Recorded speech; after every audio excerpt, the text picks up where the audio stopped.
Today we're going to be breaking down the 3 strongest Town Hall 12 attack strategies. We're going to make it super easy, and by the end of this video, you are going to be an expert at every single one, and we're doing it right now. So the first one we're going to take a look at, not only is it really powerful, but it's actually one of the easiest ones on the list to use. If you're like me and you don't like doing queen charges and stuff like that, then this strategy is for you. It's going to be Zap Witches, and there are a few different variations on how to use this strategy. You can go at 8 zaps, you can go at less zaps. It really depends on the base. Now, right now in tournaments, I know everybody is running multi-infernos, and even with everybody running multi-infernos, witches are still just dominating bases. We're going to go ahead and play it. And guys, we're going to go to take a look at this one, and then we have 2 other different strategies to look at. So this one's the easiest, but the last one we're going to look at is actually the hardest to learn. So make sure you guys stick around if you want to learn how to do that one and what it actually is. If you want to skip ahead the different strategies, that's fine. You know, just skip ahead a little bit, but we're going to go ahead and break this one down first. So the main thing with this strategy is, for the first part, is zapping out those multi-infernos. The first thing you want to look at when deciding if you want to use this strategy is if you can get the zap value. If you can zap out the multis and get some other value around, like, you know, like look at this, he's getting a wizard tower, archer tower, cannon. It just really depends. And I actually did a video where I dive more deep in the when you should go at witches and how to identify bases. If you want to check that video out, I will link it above. There is a lot of good information in there. So he's going to go and start off by zapping out those multis. And again, he's getting the good value, and then after that, it's pretty simple. I mean, it's self-explanatory. All you gotta do is spam the witches in. You don't gotta worry about funneling, really, because they're gonna funnel themselves in. And he does have 3 golems and a P.E.K.K.A. The golems are the tank for the witches, and now this variation might change a little bit. You might want to go with more golems, less golems, more witches. Maybe you don't want to use a P.E.K.K.A. That's just up to you, and it depends on the base, but pretty much a copy and paste army. So he's gonna go ahead and put the golems down, and then look how he puts a golem. You want to put like a golem on each side, put a few witches, and then just spam the rest in the middle, and they're going to collapse themselves in. In this situation, he is going with a log launcher. You can go to log launcher, a wall wrecker. It just really depends how far you want to push into the base, because remember, the log launcher, it does lose health over time, so you do got to be careful because it might not push as far as you want. And then he does have a poison spell. Maybe you want to go with a freeze instead of a poison, because the witches are able to take out the enemy CC pretty quick. It just depends, you know, what you're dealing with and the type of base. So here we go. He is going with a jump spell also.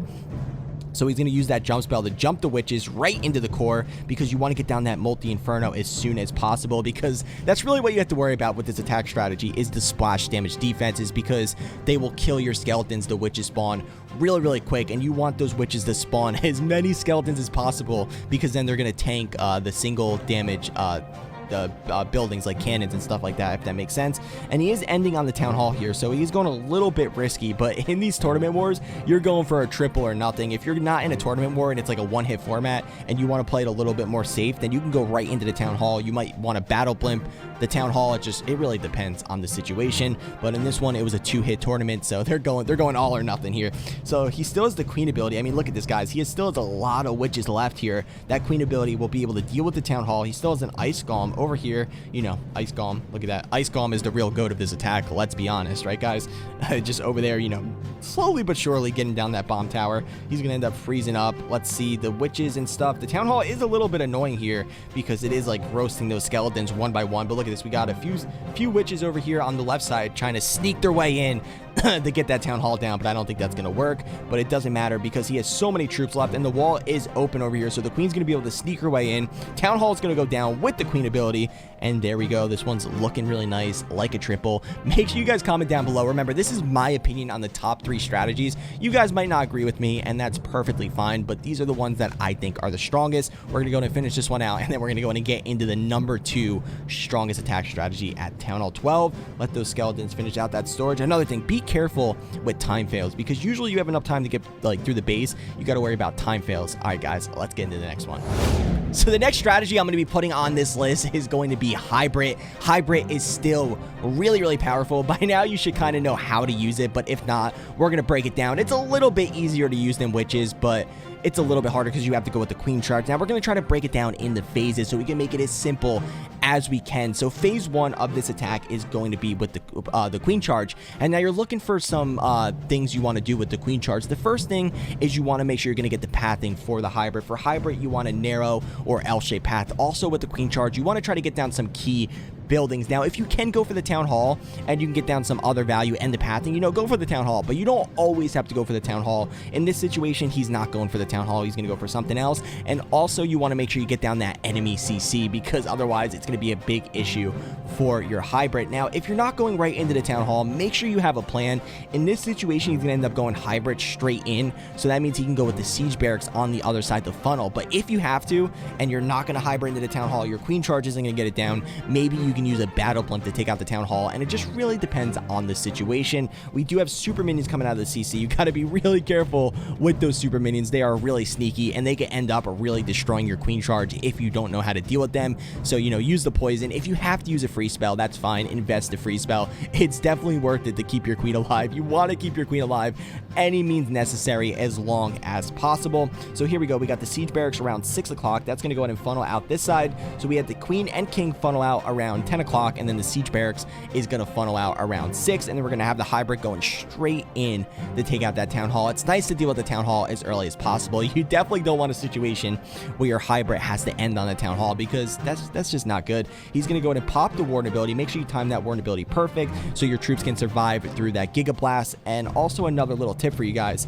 make sure you don't let your queen charge go too long. You can let your queen do her thing and still start the hybrid, and not only that, it'll take some damage off her. And then, like, look at this situation. He's even holding on to the queen ability longer than you. Like, if you can hold on to your queen ability toward the end of the attack, you're in good shape. So start that hybrid. You don't want to time fail. That's another tip. And another thing, watch how he puts down his spells. You want to put down the heal spell so the hybrid runs into it. You want as much value as possible. And another thing, look how he's getting the healers to switch onto the hybrid. If you can get the healers to switch on, you definitely want to do that, because if you think about it, the healers take up so much troop space. So if you can get double value with them, then that is perfect and really, really nice.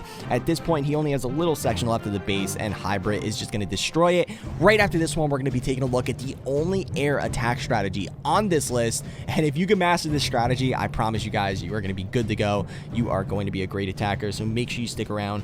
He still has the ability. He still has a lot of cleanup troops. Make sure you bring enough cleanup troops, because, like I said, you don't want to end up with a time fail. That's like the main thing. We're going to go ahead and speed this one up. There he goes. Pops the queen ability. Honestly, he probably could have even swagged that ability.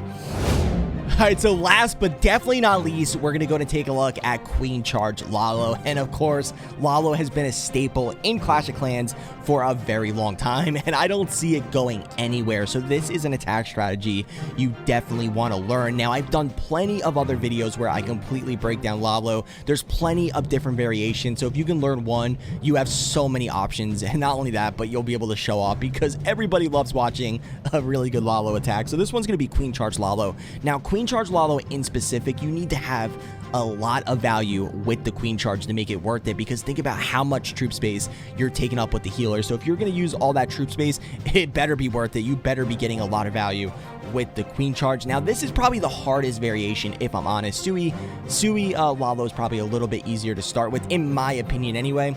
So this is a 3-phase attack. Phase 1 is going to be the queen charge, and now it's kind of like hybrid in the sense to where you want to go in with your queen and get down some key targets and also make the pathing. Just like hybrid with Lalo, you want to get the L shape or narrow path. So he's going to go ahead and start the queen charge around 12 o'clock here, and you want to try to get down, you know, some enemy heroes, some air defenses, the town hall if you can, or the eagle, depending on the situation. Just like hybrid, you don't always have to go for the town hall. It just depends what other value you can get and if you can get the pathing. Of course, you want to make sure you deal with the CC if you're coming in with queen charge, because I don't think you're going to be able to avoid it if you're charging into the base. He's going to take out the enemy king. Super wall breakers coming in, man. Those super wall breakers, they are really a life changer. I don't even remember. Do you remember before we had super wall breakers? It's like I can't even remember anymore. Who remembers having to use normal wall breakers? Oof, it is a different time now. All right, so super wall breakers are going to break open the wall. That's going to push the queen in. He's going to deal with the enemy queen, so that's really nice. If you can take out that enemy queen, you don't have to worry about it. And then we have another super wall breaker. It looks like he wants to walk his queen over into this section. He might have wanted her to go up and take out the eagle, but either way, it's okay. Where's he going to start the Lalo? Looks like he's going to start the Lalo from the bottom side. We have super minions coming out of the CC. Again, you got to be careful with those super minions. They could be really deadly.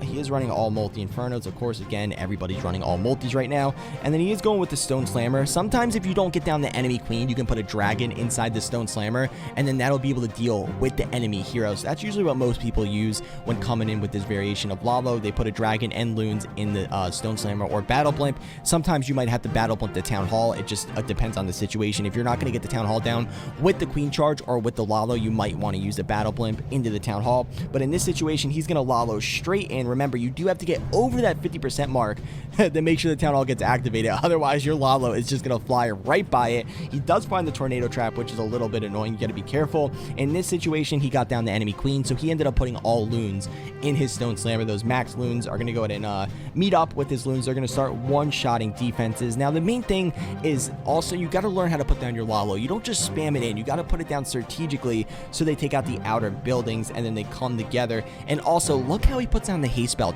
Spell timing and placement is really, really important, and some people just don't understand that. You want to put down the haste spell so the loon will fly from defense to defense to defense. You want to get as much value. It's all about getting as much value with what you got. Keep that in mind. So there we go, and look at this, guys. Base dominated. He still has a lot of loons left, and it's really hard to completely break down this attack strategy in one attack. So like I said, if you want to get more in depth, I've done plenty of Lalo guides. I really recommend you learn it, and the only way to learn Lalo is literally just practice, practice, practice. Even if you fail, just keep going at it until you master it. Guys, I hope you enjoyed the video. Make sure if you made it this far, you do subscribe to get more Town Hall 12 content. I appreciate you guys, and I'll see you next time.